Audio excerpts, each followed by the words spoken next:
2부 시간이 됐습니다. 1부에서는 스마트시티 이해에 대해서 말씀드렸고요.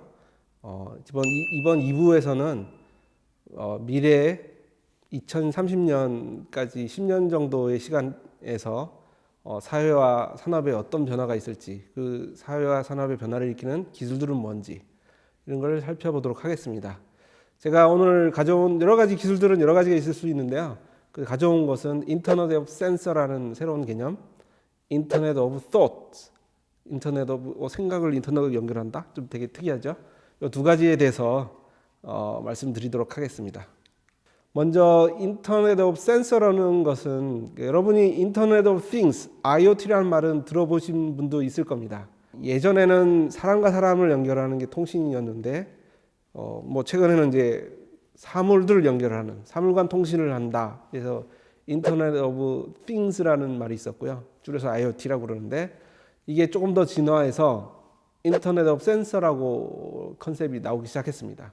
이건 뭐냐면 그냥 포인트에 어떤 물건이 연결될 뿐만 아니라 그 물건들의 기능에 따라서는 어떤 우리 사람의 감각적인 거를 대신해 주는 그런 상황들을 만들 수가 있는데요. 뭐 대표적인 게 여기 그림에 보시다시피 자율주행차인 경우를 한번 들여다보겠습니다. 어떤 상황이 되는지. 자, 자율주행차는 여러분들이 그냥 가만히 보고 있을 때 이런 화면을 볼 텐데 실제로 그 기계 안에서는 차 앞에 펼쳐진 풍경의 모든 오브젝트들을 다 찍고 하나하나 이게 뭔지를 판단해야 됩니다. 앞에 보면 이미 이제 색깔로 칠해놔서 이제 여러분들은 사실 이 색깔을 볼 게 아니고 그냥 아스팔트 색깔을 볼 텐데 이 머신에서는 지금 구별을 해놨습니다. 빨간색으로 밑에 바닥이 빨간색 보이시죠? 저거는 일로 가면 안 돼요. 역주행이죠. 그런 도로의 표시를 한 거고 오른쪽에 보시면 초록색으로 돼 있죠. 저기가 정주행으로 갈 수 있는 데고. 그런데 보니 뭐 물체라고 하면 좀 죄송하지만 사람이 한 분 계시죠? 그다음에 보면 표지판도 있어요. 오른쪽에 보면 좌회전, 뭐 유턴, 그리고 이쪽 왼쪽에 보면 또 자동차들이 있고 주요한 물건들을 각각을 다 디텍트를 해서 센싱을 해서 정보를 가지고 판단을 하고 자율주행을 합니다. 이런 게 뭐 지금도 이제 자율주행에서는 이런 게 이미 벌어지고 있고요. 그런데 어떤 상황에서는 최근에 그 자동차에서는 원래는 자율주행은 자동차에 자기가 갖고 있는 센서만을 가지고 사용합니다. 예를 들면 레이다라는 게 있고 라이다라는 게 있습니다. 라이다라는 이제 라이트를 빛을 쏴가지고 보는 게 라이다고 레이다는 라디오 시그널을 써서 이렇게 반사되는 걸 가지고 정보를 판단하는 겁니다. 이렇게 자기가 차 안에서만 쏴가지고 보는 거를 하는 경우에 한계점은 뭐가 있냐면 딱 우리가 좁은 시야 안에서만 봐요. 그리고 앞에 가려져 있는 걸 볼 수가 없죠. 근데 이제 자율주행 같은 굉장히 좀 안전과 관련된 위험한 거를 자율로 하려면 정보가 좀 더 많은 게 필요합니다. 그래야 사고를 줄일 수 있는데 그러게 이제 그렇게 그걸 가능하게 하는 게 우리가 이제 인터넷 오브 띵스라는 게 있었잖아요. IoT. 그 센서도 인터넷으로 연결해 놓으면 나는 현재 이 차에선 현재는 이 모습에 자동차의 뒷 모습만 볼 수 있지만 저 앞에서 가로등이라고처럼 보이지만 저런 것들이 어떤 센서 역할을 해서 미리 찍어놓은 데이터를 전달해주면 그 인터넷 오브 띵스 IoT를 이용해서 센싱 정보까지 같이 받아버리면 우리는 시각적으로 뒷국무늬만 보고 있지만 차의 뒷국무늬만 보고 있지만 그 앞에 보니 자전거를 탄 세 사람이 그룹으로 이렇게 가고 있어요. 이걸 몰랐다면 내가 앞지르기 하다가 모르고 사고 낼 수가 있는 거죠.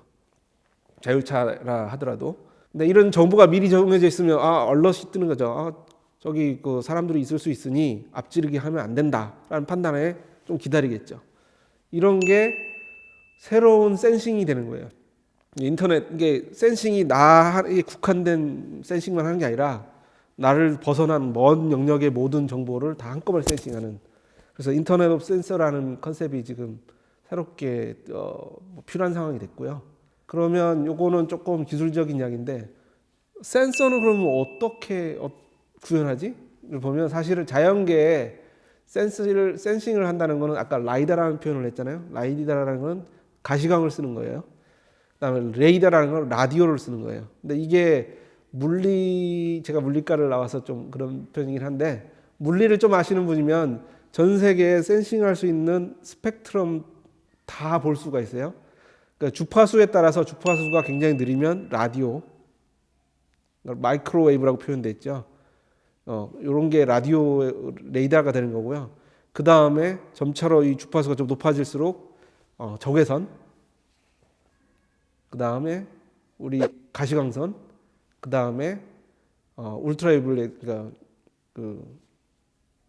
자외선. 좀 더 가면 뭐 핵폭탄 때 일어나는 이런 특이한 것들, 굉장히 위험한 것까지 가는데 거기는 우리가 쓸 일은 없을 것 같고요. 자연계에서 사람들한테 해가 없는, 물론 너무 세면 해가 있을 텐데 충분히 낮은 양을 써가지고 인간한테 해롭지 않을 그런 영역에서 보면 벌써 사용할 수 있는 게 여러 가지예요. 라디오도 있고 아까 라이다도 있고 그다음에 적외선도 있고, 이게 물리에서 보면 한 현상을 전자기파가 주파수만 다르면 서로 다른데 우리 인간은 그게 서로 다른 현상으로 보이죠.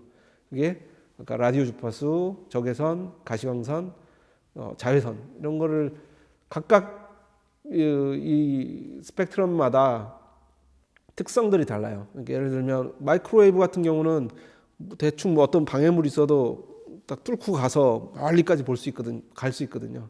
반면에 우리 가시광이라는 거는 이 앞에 물체만 있어도 뒤에 게 안 보이잖아요. 이렇게 서로 다른 특성을 갖고 있기 때문에 이런 것들을 적절히 조합해서 쓰면 우리가 아까 자율차에서 보여주는 그 좁은 영역에서의 정보뿐만 아니라 굉장히 넓은 영역에 많은 정보를 한꺼번에 받아서 종합적 판단을 해서 안전한 자율주행 이런 게 가능해지는 거죠. 그 다음에 인터넷 오브 토츠라는 걸 한번 들여다볼게요. 이거는 조금 약간 히스토리부터 시작을 할게요. 제가 이제 에릭슨이라는 회사에 다니고 있어서 하는 말이기도 한데, 최초의 전화라는 거는 벨이라는 사람이 미국에 전화기를 발명했다고 되어 있는데요. 근데 그때는 굉장히 어떻게 보면 소수의 과학기술을 아는 몇몇들만 아는 상황이었어요. 근데 이게 그냥 누구나 사용할 수 있는 정도의 어떤 상업 제품으로 가는 데는 상당히 또 시간이 많이 필요했는데요. 그게 이제 1876년에 라스 마그너스 에릭슨이라는 사람이 자기가 운영하던 팩토리 조그만 공장에서 전화기를 만들었어요. 전자기식 전화기라는 게 있었는데, 근데 이 사람의 마인드는 뭐였냐면 소통은 인간의 기본적인 욕구다. 그 말은 상업적으로 누구에게나 이게 쓰일 수 있는 것이 될 것이다. 1800년대 이런 생각을 한 거예요.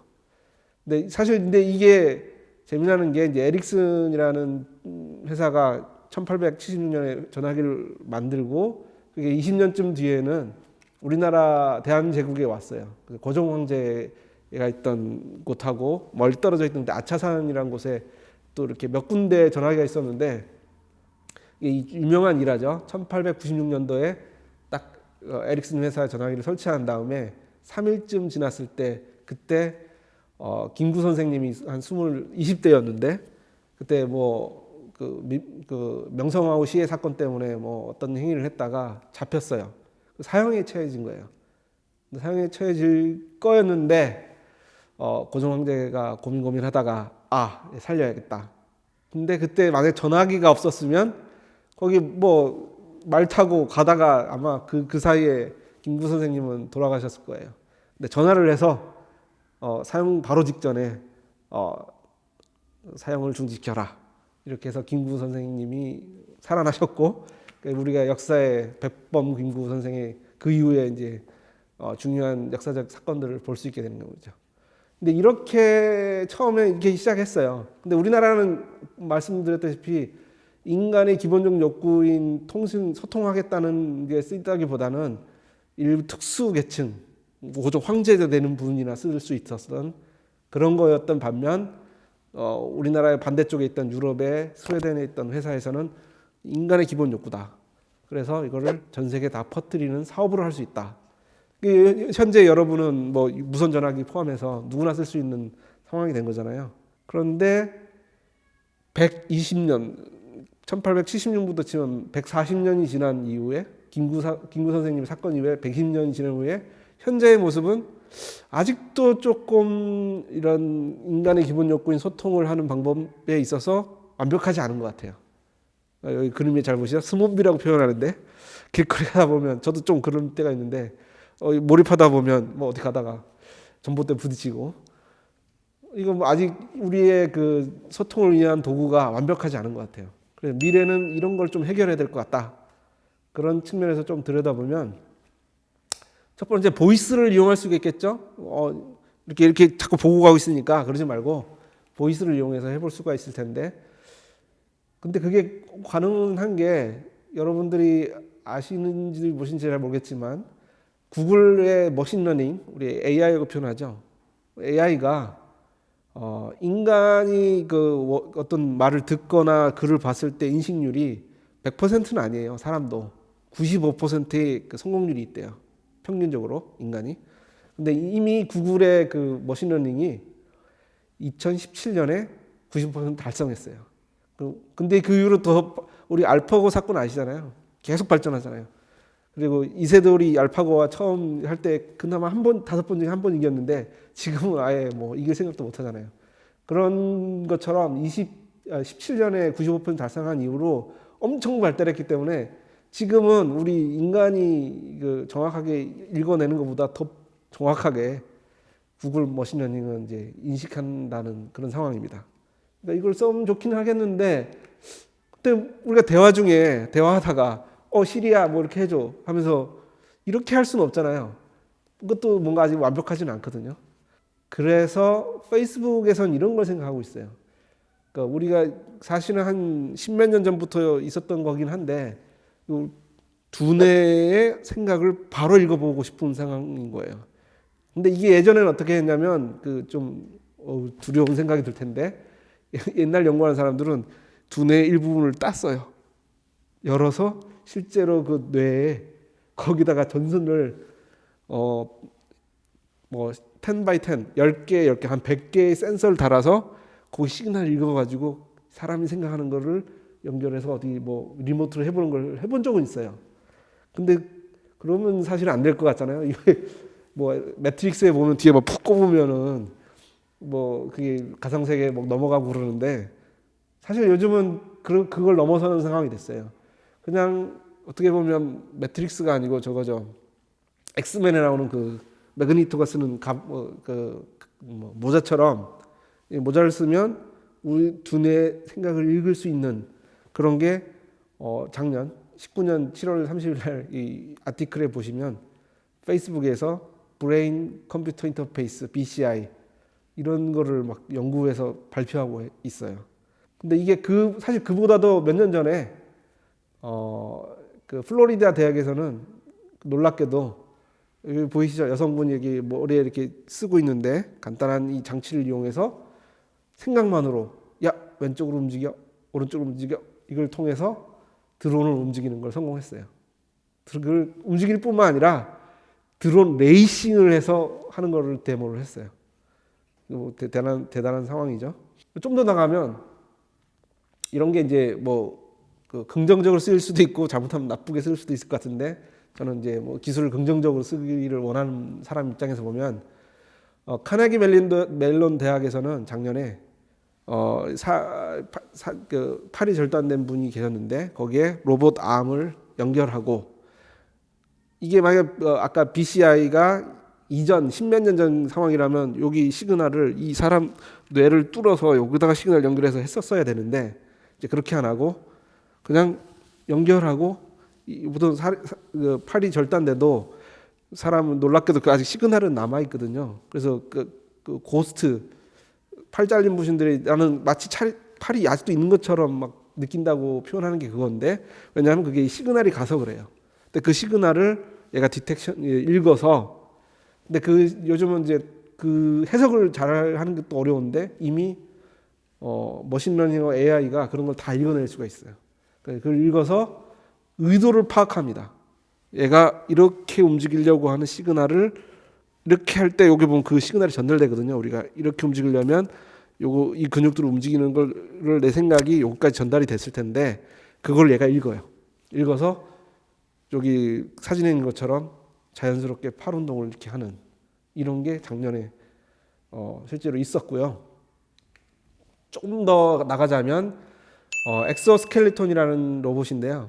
이게 저거예요. 뭐 아이언맨에 나오는 수트 비슷하다고 생각하시면 되는데, 근데 그 아이언맨에서는 그냥 내가 이렇게 움직이는 거라고 보지만 이건 뭐가 있냐면 이 관절 아까 그 시그널을 읽듯이 관절에 움직이려고 할 때 시그널을 읽어서 그걸 증강시켜 주는 거예요. 그러니까 이 의도를 알아요. 내가 팔을 움직이려고 하는 걸 얘가 의도를 알아서 일로 움직이려 했으므로 얘를 나는 1kg밖에 올릴 수 없는 힘을 줬지만 얘는 100kg를 움직이는 힘을 내도록 그렇게 로봇을 만드는 거예요. 그래서 이게 사이버다인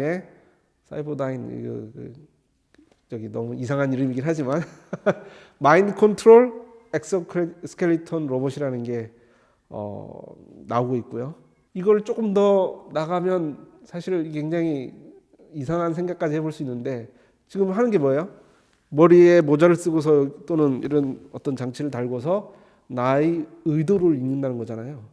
나의 의도를 읽고 그거를 통신이 되니까 통신을 멀리 보내고 그 다음에 의도를 읽는 것만 생각을 말씀드렸는데 반대로 얘가 우리가 생각을 어떤 걸 하잖아요. 그러면은 그 의도를 우리 브레인이 잘 해석할 수 있도록 시그널을 어떻게 하는지 내가 정확히 모르겠지만 반대로 해서 넣어줄 수가 있으면 그러면 이제 나와 100km 떨어져 있는 사람 간에 아무것도 사실 없는데 물론 있죠. 이 디바이스는 써야 되는데 소통을 하는 거예요. 텔레파시죠. 그게 10년, 20년 전, 30년 더 됐을 수도 있는데 그 SF 소설이나 아니면 공상과학 영화에서나 나왔던 텔레파시라는 게 사실은 앞으로 10년 후에 2030년대에는 이런 게 거의 가능해지는 그런 놀라운 세상이 되는 거죠. 이게 그래서 이런 어떤 컨셉을 인터넷 오브 థాట్ 아까 센서가 확장돼서 나는 이 제한된 공간에 제한된 상황만 인지하는 게 아니라 멀리 있는 것까지 다 한꺼번에 정보를 얻는 인터넷 오브 센스라는 컨셉이 있듯이 생각을 나의 이 몸에 국한되어 있는 게 아니라 멀리 있는 사람들과 도구 없이 별도의 없이 그냥 물론 어떤 BCI라는 걸 장착은 해야겠지만 인터넷 오브 థాట్ 그러니까 말을 하지 않고 생각을 저기에 전달하고 생각을 읽고 소통을 하는 거죠. 텔레파시죠. 이런 게 시도되고 있다 현재는. 그리고 미래에는 이런 것도 가능할 수도 있어요. 되게 놀라운 세상인데 이런 게 앞으로 벌어질 일이다 이렇게 보시면 되겠고요. 근데 이런 새로운 기술들이 그냥 어떤 과학을 하시는 분들은 어떤 그 호기심에 의해서 할 수도 있지만 산업계에서는 이런 걸 실제로 경제적 이익을 위해서 사용하기도 하죠. 그래서 인더스트리 4.0 우리 4차 산업혁명이라고 표현하잖아요. 유럽 특히나 이제 독일에서는 인더스트리 4.0이라고 더 표현하는데 여기에는 아까 말씀드린 인터넷 오브 센서라는 컨셉을 이미 써서 새로운 공장들이 만들어지고 있어요. 로봇의 다음 페이지 보시면 그 멀리 떨어져 있는 로봇 암들이 협업을 해요. 옛날 같으면은 이제 어떤 공장 생산을 한다 그러면은 이 컨베이어 벨트라고 했잖아요. 그 포드 1930년대였나? 포드가 처음 이제 도입을 한 컨베이어 벨트가 쭉 지나가면 사람이 조립을 하고 넘기면 이렇게 가고 이러는 시스템이었는데 최근에는 공장도 옛날 그래서 대량 생산을 한 게 공장이었어요. 근데 요즘은 개성화돼 있기 때문에 인간한테 개인화된 제품을 많이 내야 되기 때문에 경쟁력 있으려면 소량도 어떤 공장에서 빨리 만들 수 있어야 되고 전달이 가능해야 되는데 그런 게 가능해요. 이제 생산 라인도 옛날 같으면은 제품은 이렇게 만들더라도 라인은 고정돼 있던 거잖아요. 지금은 로봇이 내가 어떤 어떤 제품을 만들어야 된다는 이런 상황이 되면 로봇이 그 자리를 가요. 그러니까 생산 라인이 스스로 꾸려져요. 그 다음에 그 제품 그 컨셉이 전달되고 나면 얘가 로봇들이 뭐 머신러닝을 통해서 내가 어떤 걸 해야 되는지 최적화를 해요 스스로. 그리고는 이제 생산을 막 해내는 거예요. 이런 게 이제 센서 이네이블 팩토리라 그래서 스스로 얘가 어떤 상황을 인지를 하고 뭐 학습을 통해서 최적화까지 해서 가장 효율적인 생산을 짧은 시간 안에 옛날 같으면 불가능했죠. 옛날 같으면 라인 까는 데만 몇 달 걸리고 시운전하고 어떻게 최적화하는데 그 분임조들 토의해가면서 이게 이렇게 하면 좋습니다. 이렇게 아이디어 받아다가 다시 해보고 이거를 단 며칠 안에 어떻게 보면 몇 시간 안에 해내는 거죠. 이런 게 4차 인더스트리 4.0 이런 데서 논의되고 있는 거고 구현되고 있는 상황입니다. 좀 더 제가 이거 일일이 다 디테일을 말씀드리기는 어려운데 여기 이제 소개해드릴 그 리포트가 있어요. 저희 회사에서 낸 거긴 한데 에릭슨에 보면 10개 핫 컨슈머 트렌드 2030. 이거는 이제 여러분들도 일반인들도 하도 이제 뭐 많이 접하셔가지고 새로운 기술에 대해서 상상의 나래는 펼 수 있잖아요. 그래서 미래 2030년대에는 이런 게 가능하지 않을까 이런 것들을 서베이를 해서 순위를 10가지를 뽑았어요. 여기에 이제 아까 말씀드렸던 Your brain is the user interface. 아까 브레인 컴퓨터 인터페이스. 나중에 텔레파시. 뭐 이런 컨셉부터 해서 sounds like me. 나처럼 보이게 그 아바타인데 거의 나 같은 느낌이 들게. 그다음에 아까 뭐 여러 가지가 있어요. 그러니까 아로마까지, 향기까지, 디지털 아로마 이런 컨셉도 있고 여러 가지가 있는데 제가 이거 하나 하나가 또 뭐 주제라서 디테일을 상세한 말씀을 드리기는 어렵고 여러분이 요거 밑에 그 사이트가 있으니까 클릭해 보시면 리포트 받아볼 수 있고요. 한번 들여다 보시기 바랍니다. 자, 제가 이렇게 미래 기술을 말씀드렸던 이유는 뭐냐면 스마트시티를 이야기하면서 나온 거잖아요. 그러니까 스마트시티라는 거는 뭐 여러 가지 정의가 서로 다르게 하긴 하지만 공통적으로 뭐라 그랬어요? ICT를 이용해서 도시 문제를 해결하고 우리 시민의 삶의 질을 높인다. 이게 공통적인 상황이었잖아요. 그래서 그 중에 지금의 스마트시티는 이미 벌어지고 있어요. 전 세계적으로도 벌어졌고 대한민국도 지자체 뭐 곳곳에 스마트시티를 한다, 리빙랩을 한다 이러고 있어요. 근데 대한민국은 그 중에서도 선도적으로 하고 싶다라는 욕구가 있잖아요. 전 세계에 경쟁력 있는 모습을 가겠다. 오늘 대한민국의 경쟁력이 뭐죠? 바로 ICT예요. ICT가 여러분 해외여행 가신 분들은 알겠지만 여기서 이렇게 생활하시다가 갑자기 미국만 가도 답답해요. 잘 안 돼요. 인터넷 뭐 되게 느리고.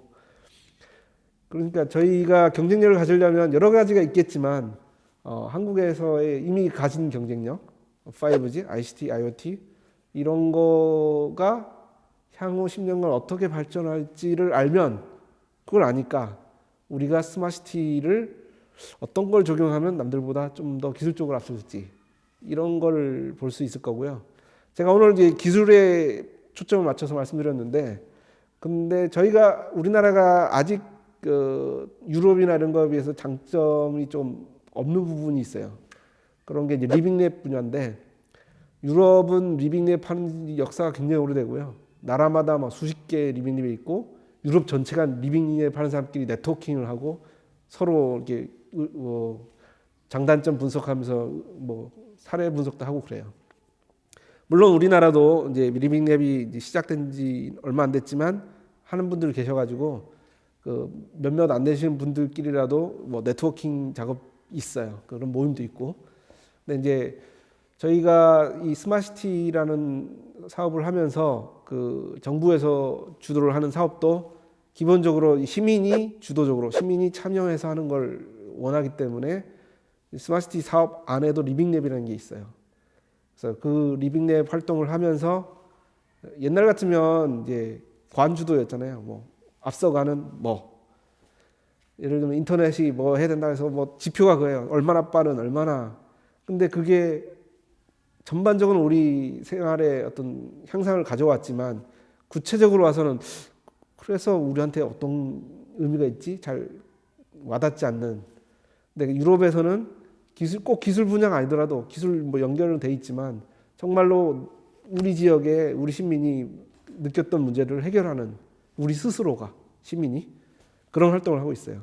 그래서 여러분이 두 가지 요소 제가 말씀드리고 싶은 건 이미 대한민국이 가지고 있는 기술 경쟁력을 포함해서 앞으로 볼 거, 그다음에 그동안 부족했지만 이제 시작하고 있는 리빙랩 통한 시민의 활동, 이걸 통해서 저는 제가 살고 있는 세설동에 살고 있는데 세설동의 스마트시티, 스마트타운 어떻게 갈지, 화성시 입장에서 좀 더 넓게는 어떻게 스마트시티로 10년간 발전시킬지 이런 거를 같이 고민해 봤으면 좋겠습니다.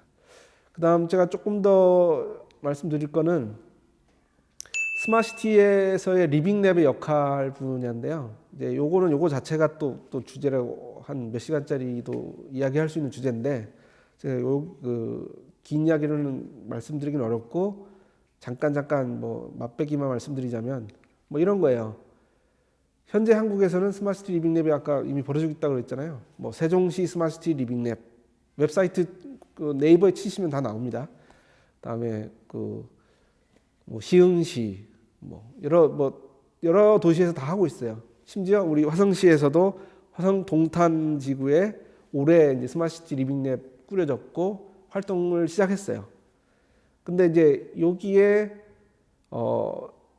다 같이 이제 하고 있는데 현재 리빙랩의 한계는 뭔가, 문제점이 뭔가, 문제의식을 가지고 봐야 발전을 시킬 수 있잖아요. 그래서 이런 걸 한번 고민해 봐야 될 필요가 있고요. 그 다음에 우리가 결과적으로 우리가 어떤 리빙랩 활동을 앞으로 참여하신다 그러면 남들이 하는 거 똑같이 하면 재미없잖아요. 뭔가 경쟁력 있게 새로운 걸 할 수 있는 상황이 되면 좋겠습니다. 그래서 이걸 좀 보여드리고 예를 들면 이런 거 있어요. 그 스웨덴 안에 스톡홀름이라는 시에 우리 세설동 3제곱킬로미터 정도의 면적에 있는 아파트 지역이에요. 한마비라고. 이 한마비가 굉장히 사례가 좋아서 되게 유명해졌는데 유명해진 사례를 좀 더 말씀드리면 아까 전반부에 제가 말씀드렸던 게 스마트시티 운동이 미국의 오바마 대통령, 중국의 시진핑 주석이 주도하면서 2014년 정도에 굉장히 붐이 일었다고 그랬잖아요. 근데 시진핑 주석이 스마트시티 활동을 하려고 하니까 선진 사례가 뭐지? 해서 방문한 것이 요 한마비예요. 한마비를 가서 방문을 해봤더니 이거 정말 괜찮네? 주민 주도로 시민이 우리는 시민이라고 표현하겠지만 중국에는 인민이라고 표현하겠죠. 인민 주도로 이런 활동에 어떻게 결과를 내는 게 좋은 사례네. 그래서 시진핑이 앞으로 중국에서 스마트시티 활동을 하겠다 하는 사람들은 여기서 공부를 하고 가라. 이런 지시를 내린 거예요. 그래서 작년에 제가 가봤을 때 기준으로 봤을 때 1년에 한 3,000명이 온대요. 3,000명이 와서 물론 중국뿐만 아니라 다른 데도 와서 여기 되게 스마트시티 리빙랩 이거에 대한 벤치마킹을 하는 굉장히 유명한 장소가 돼 있는데 물론 시진핑 주석 때문에 더 유명해졌죠. 그 이후로 3,000명 중에 한 반은 중국인이라고 합니다. 그래서 매년 여기를 배우기 위해서 많은 단체들이 와서 여기서 활동했던 사람들하고 정말로 한 며칠간 워크숍을 같이 하고 이렇게 배워가는 과정도 한다고 합니다. 저희도 나중에 세설동에서 리빙랩을 하면 코로나19로 좀 어렵긴 하지만 그게 해결이 된다면 실제로 여기서 한국에서 했던 사례들이 있으면 이분들과 소통하는 기회도 만들어 보고 싶긴 합니다. 이분들이 성공 사례를 조금 보자면 처음에 한마비라는 지역은 정부의 재정장관이 이 지역은 새로운 어떤 스마트시티 지역으로 선포를 했어요. 목표를 지었어요. 여기 보시면 2007년도에서 2017년 사이에 시의 목표가 예를 들면 우리 CO2를 줄이는 목표가 있잖아요. 그게 스웨덴이 다른 유럽 지역보다 좀 높게 잡았어요. 스톡홀름시는 더 높게 잡고. 그런데 이 한마비라는 지역은 그보다도 평균 2배 이렇게 엄청 어려운 목표를 해놓은 거죠. 그래서 거기 뭐 에너지 효율도 높이고 뭐 여러 가지를 했는데 시도를 했는데 실제로 다 지어지는 다음에 주민들이 가서 살아보니까 뭐 잘 안 되는 거예요. 뭐 열심히 한다고 했더니 뭐 제대로 안 돼 있네. 이게 뭐야? 그래서 주민들이 나선 거예요. 여기 그 장표에 보시면 여러분들이 계시잖아요. 여기 이 중에 이분 할아버지쯤 되시는 이런 분들이 가만히 있지 않고 그럼 내가 한번 조사해 보겠다. 왜냐면 그 사람이 에너지 관련된 전문가였거든요. 주민이지만. 그래서 그분이 지하실부터 다 조사한 거예요. 사용하고 있는 모든 펌프라든지 뭐 순환 시스템, 그다음에 전기 뭐 어떤 사용하는 거 일일이 다 조사해가지고 지하부터 저 지붕 꼭대까지 아파트 전체를 다 조사한 다음에 이제 새로운 제안들을 한 거예요. 그래서 그 어떤 거는 필요하면 이제 업체들 불러다가 솔루션들 제안하라 그러고 주민들이 다 듣고 평가해보고 이게 할 만한 일인가? 경제적 효과도 있나? 이런 거를 다 검토한 다음에 실제로 실행을 했어요. 해가지고 해고 보니까 그 아파트 단지가 놀랍게도 그냥 환경 줄이는, CO2 줄이는 이런 일만 하는 게 아니라 관리비가 반값으로 된 거예요. 여기 아주 중요한 포인트가 있는 거죠. 우리 새설동 주민들 예를 들어서 관리비가 한 10만 원 또는 경우에 따라 20만 원씩 낼 텐데 거기를 10만 원 내시던 분이 5만 원을 낸다. 엄청난 그 메리트가 있는 거죠. 주민 입장에서는 할 동기부여가 되는 거죠. 그래서 이게 굉장히 성공 사례가 돼서 그 아파트만 한 게 아니라 옆에 주변 아파트 단지로 계속 퍼뜨려서 한 거예요.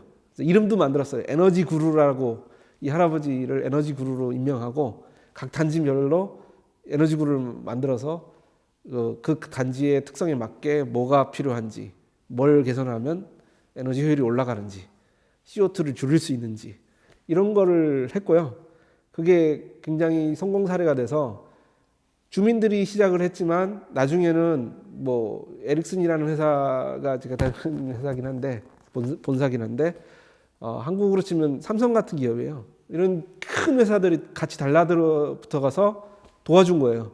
워낙 의미도 있고 주민 주도로 했지만 결과적으로 좋은 성과가 있고 하니까 유명한 회사들이 다 같이 달라붙어서 도와주고 솔루션 제공해주고 이런 게 이제 시너지가 돼서 윈윈이 돼서 점점 더 성공 사례가 됐는데 지금은 한마비 회스타드 2.0이라는데 회스타드라는 거는 이제 스웨덴어로 워터프런트라 수변 도시라는 뜻이에요. 수변 지역의 2.0 해가지고 주민들이 새로운 시도를 더 하고 있고요. 이게 이제 어떻게 보면 주민 주도의 리빙랩, 성공적 리빙랩 사례가 되는 거죠. 저희가 이제 뭐 들여다볼 만한 어떤 중요한 내용이고 화성시 또 새설동 특히 제가 살고 있는 새설동에서 이제 앞으로 스마트시티 리빙랩을 한다. 여기 벤치마킹을 좀 하고 저희도 배울 건 배우고 또 우리의 장점을 살려서 우리의 장점이라는 건 사실은 한국은 아까도 말씀드렸지만 ICT 기술은 전 세계 누구보다 앞서 있다. 그래서 이걸 잘 활용만 하면 스마트시티 활동을 하면 전 세계에 1등이 되는 거예요.